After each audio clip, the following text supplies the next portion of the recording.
Hey gang, Scott Davenport here. This video I'm talking about Adobe's teased price increase on their photography plan. This is the Lightroom Photoshop combination for the Creative Cloud. So maybe a week and a half ago, Adobe put, I guess more prominently on certain segments of their website, the price being twice as much as what we've been paying since like 2013, I think. And so that certainly, raised a lot of eyebrows. It got people's attention. And I got a bunch of people asking, well, Scott, what does this mean? What do you think? What are you going to do? Is it time to change? All that types of questions there. So instead of answering email after email, I thought, let me put together a video and just, share my thoughts about it. So I'm going to do this in two parts. First is, what do I think about the whole situation? And then second would be, if you're of the mindset, I want to change, I no longer want to be in the Creative Cloud, what are my options? So let's get into it. All right, so first thing, what did Adobe do here is, well, they did some A/B testing, marketing testing for pricing on their photography plan. That's the Lightroom Photoshop combination. Here's their Creative Cloud plans. And this is what we're used to seeing, right? Photography, $10 a month. You get Lightroom, you get Lightroom Classic, the desktop stuff. You get Photoshop, and you get a little bit of cloud storage. Well, they have this other photography plan, also called the same thing. So, it's a little bit confusing, but photography plan, but 1 terabyte.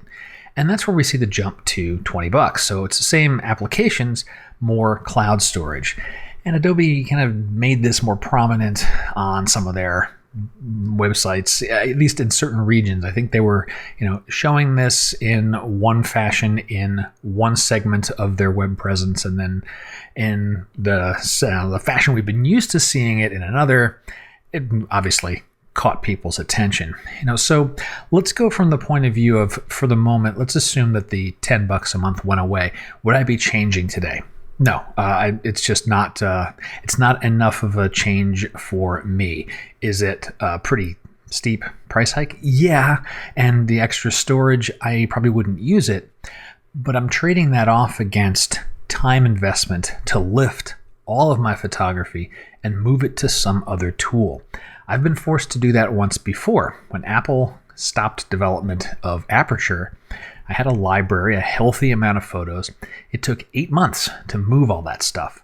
And that's time that I could have been spending doing other things with my photography. The time is one resource I will never, ever get more of.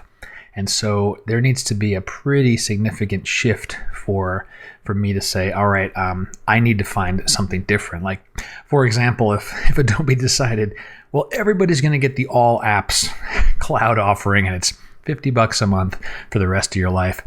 Okay, that's probably going to be above my price threshold, and I'll need to change things around. So I look at this in terms of, it is a subscription. I expect at some point the price will go up. Kind of like Netflix, right? Netflix goes up a couple of bucks every few years. I'm surprised that we haven't seen that happen with the photography plan already. And it will happen. If you're thinking you're going to pay $10 a month for the rest of your life, that's just probably not prudent thinking. It's going to go up. It's going to have to go up pretty significant for me to change, and that starts to get into the financial part of it, really. What's the trade-off of cost versus time investment to move all the photos somewhere else? And so let's now shift gears and let's talk about, well, if you are a person that said, I've had it with the subscription thing, I'm ready to move to something else. Well, what are your options? Let's talk about some of those. So if you're in the camp of, I want an alternative to a subscription model, the good news is there's a lot of choices. Right? Now, I'll talk about 3 tools here. 2 that I use and know very well, and a third that I've heard good things about. So I'm talking about On1 Photo Raw, Skylum's Luminar, and Affinity Pro. This is a package that I haven't used, but I've heard good things about it. And why am I talking about all 3 of them? Well, they each have strengths and weaknesses, and comparing them against the Lightroom Photoshop combination, that's what I think most people that are considering a shift are looking at. So I've talked about some of this before on previous videos too, is I'll classify my photography needs. One section is asset management, and the other section is post-processing. Now for asset management of those three packages, to me, On1 is the closest offering to Lightroom. You have albums and cataloging and keywords and ratings and that stuff. Luminar's got some of that, but they have farther to go. They've got a good roadmap, but it's not there today. So if you're looking to make a move today, On1, I think, is a better choice for the asset management. And some of the other surrounding things too is, there's good support for, print proofing, soft proofing in On1. I'm thinking of other things that I do with Lightroom that aren't just core processing of the photo. Now, for the processing side of things, that's where it really is a very open market. Now, I'm only talking about 3 tools here, and there are a bunch of others out there as well.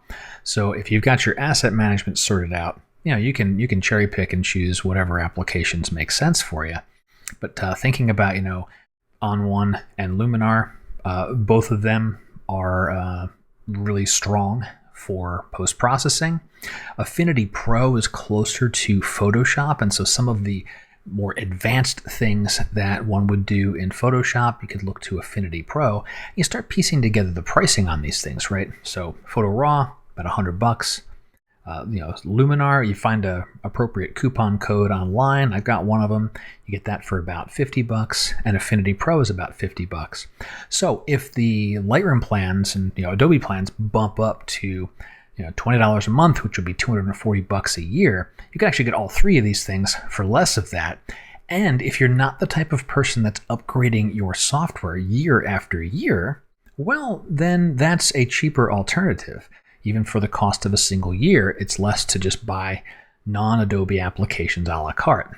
Again, am I going to be going down that road right now? No, I'm not. I'm going to continue using Lightroom. I'm going to continue using On1 and Luminar. Affinity Pro is not part of my world right now. I have Photoshop, and I actually don't use it very much at all. But if you're looking to move outside of the Adobe world, that's an option to take a look at. So, a really powerful combination to consider if you're moving away from Adobe would be On1 and Affinity. I think that would give you the closest experience to Lightroom and Photoshop. But I can't speak with any authority on how well Affinity Pro operates. I've just read good things about it, and others have told me about these are it's good tools. I've watched a couple of tutorials. But anyway, that's kind of my take on the whole Adobe pricing thing. They really didn't try to pull a fast one. They did just change which plan they put most prominently on the website. But until there's a really massive shift, I do not see myself moving away from Lightroom anytime soon. Each week that goes by, inertia builds up with having a bigger photo library and having already gone through the experience of what it takes to migrate something from one tool to another and maintain your collections, your keywords, your ratings, all of the asset management work that's gone in. That's heavy. That's heavy lifting, and it's time I can't spend doing something else with my camera or going out and enjoying a beautiful location and making new photographs. So in the end, it's going to be a personal choice for each photographer. You'll have to weigh, how much can you afford to spend on tools? How much time do you have to dedicate to photography? And what do you want to do with that time? So for everyone that asked the questions about it, hopefully this gives you some ideas of what I've been thinking about for this. And feel free to share your thoughts in the comments below. I don't want the comments to become we're going to go bash everybody that doesn't have the pricing structure that I want kind of thing. And if I see it go that way, I'm just going to turn the comments off, because to me, that's not productive. What would be productive is sharing a couple of ideas about, I'm going to do it this way because here's what my needs are, and that might help someone else who's on the fence between things. That stuff, all great. So with that, hope you found this video enjoyable. My name's Scott Davenport, and until next time, happy shooting.